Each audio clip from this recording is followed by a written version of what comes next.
Hey, what's up, guys? I'm going to make a video which was something I did very frequently in the past, which is a steroid blast update. I used to do it more frequently than I do now, but I'm always reminded to do it when I see a comment on one that I did a year or two ago. So essentially, I always start with what my current blast cycle is, with it, which is just straight 400 testosterone. I started with adding nandrolone kind of as a kickstart because I had a little bit left, but that's run out a while ago, and that's probably cleared my system a while ago. And I did order Mastron, but it never showed up. I got ripped off, so it is what it is. So in this cycle, just a straight 400 test cycle, which I'm kind of actually curious on how it would pan out. And to be honest, it's panning out pretty darn good. Now, I don't think ideally, but still good. So essentially, what I see in the gym is filling out a bit, strength gains there, getting the reps in. I was doing legs today, and I can't. My legs are kind of tricky because I have this chronic hip issue, my right hip, so I can't do anything that I hinge at the hip with, like squats, deadlifts, even leg press. Unfortunately, it fucking sucks. But all I can do for legs, to be honest, is only leg extensions and leg curls. So anyway, I was repping those motherfuckers out today. That's all I did. But as a result, I just do more sets of them. Okay, so it works out.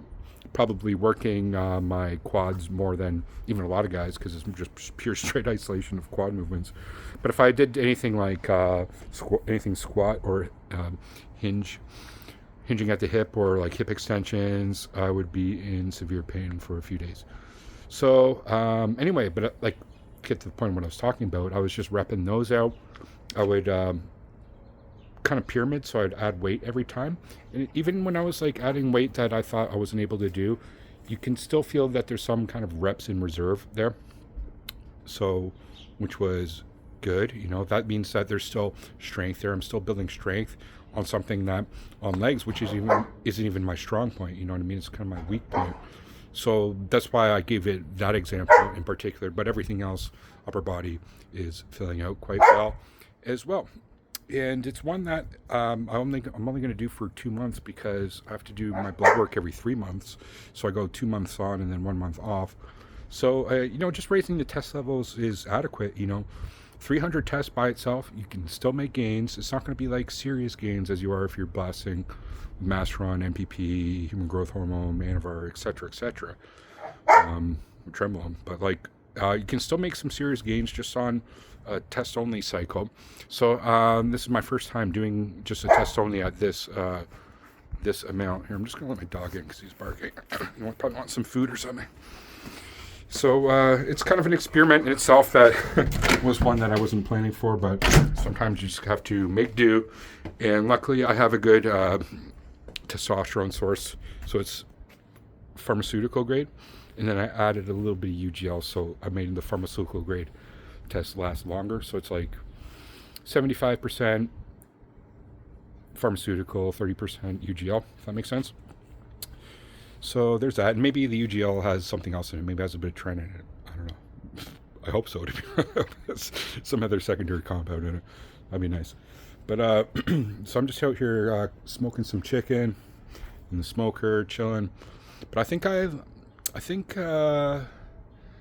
these steroid updates are really good because it's ones that I think a lot of guys would want to do themselves who are maybe taking it up from a TRT. I get a lot of the guys like that who question me because they're on TRT and they want to bump things up. So even just bumping up your cycle to a 250 if you're doing TRT, but I recommend 300.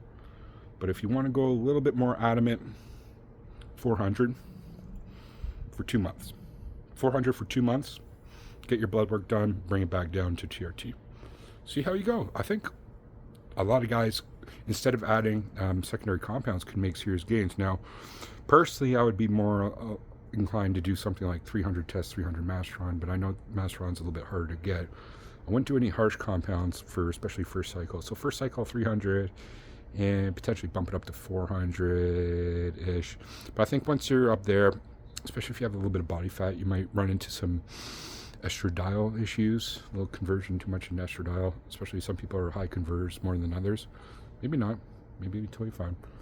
But even if you run into some higher estradiol. I just gotta turn down my smoker a bit because it's getting pretty hot.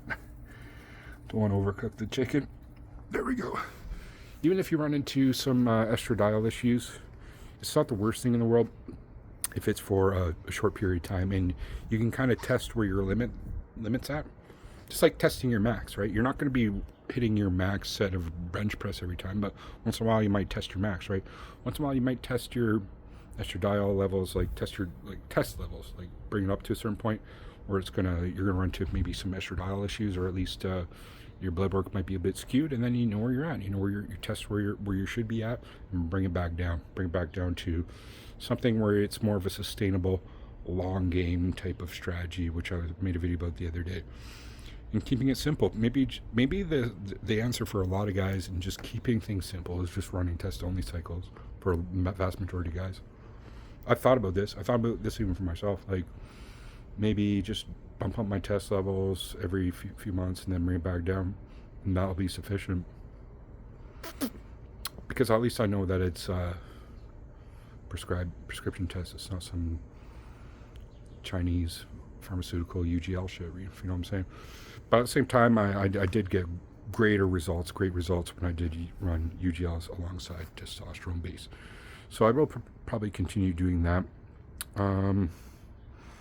Last thing I'm going to say is that it's just probably economical too if you are just doing a prescribed test, that sometime once in a while, if you have an excess of what you're prescribed, you just bump it up every month, like maybe it's only for a few weeks. Bump it up to 400 tests for 3 weeks. And you'll start seeing results at that, and it's going to stay in your system for a bit, and then it'll come back down. It won't be ideal. Obviously, it's not ideal, but you can try it out. It's not going to kill you, you know what I mean? It's not going to hurt you too much. But maybe time that alongside when you get blood work done, or if you're like me and you want your blood work to be clean for your doctor to prescribe you more testosterone, then maybe don't get blood work done when you do that. But ideally, it'd be nice if you did, because you'd see where all your blood markers are at that specific time. What you could also do is add something like Anavar as a secondary compound, because Anavar enters and exits your system very quick. So like in my example, if I have to get blood work done, if I added Anavar and I stopped it within 2 weeks, there would be like no signs or symptoms of it, except maybe crushed HDL, which they might be like, but wouldn't be the worst thing in the world, to be honest. At least your test levels and everything would be still fine. Health markers should be fine, liver markers, kidneys, etc., etc. Yeah, so anyway, I hope you like my video. Again, I'm just here smoking some meat. I really recommend it. Just a side note, maybe I'll make a whole video on this in the future. I got this smoker, and all you do is like turn it on, throw some wood pellets in, throw some meat in it, put a little thing of water. I put this like Pyrex thing of water in it, and in 2-3 hours you got perfect cooked meat. Way better than barbecue. I love barbecue. I'm a barbecue guy. My backyard, that's what I love to do. But I got this thing, and it is just working perfect. Wife's loving it. She gave it to her friends at work. Everybody's like, damn, that's some good ass chicken. Anyway, so that's what I do. That's what I'm doing now. Hope you enjoyed my video. Let me know in the comments what your thoughts are, if I'm right, wrong, or something you'd like to add to that. Thank you for watching. Peace.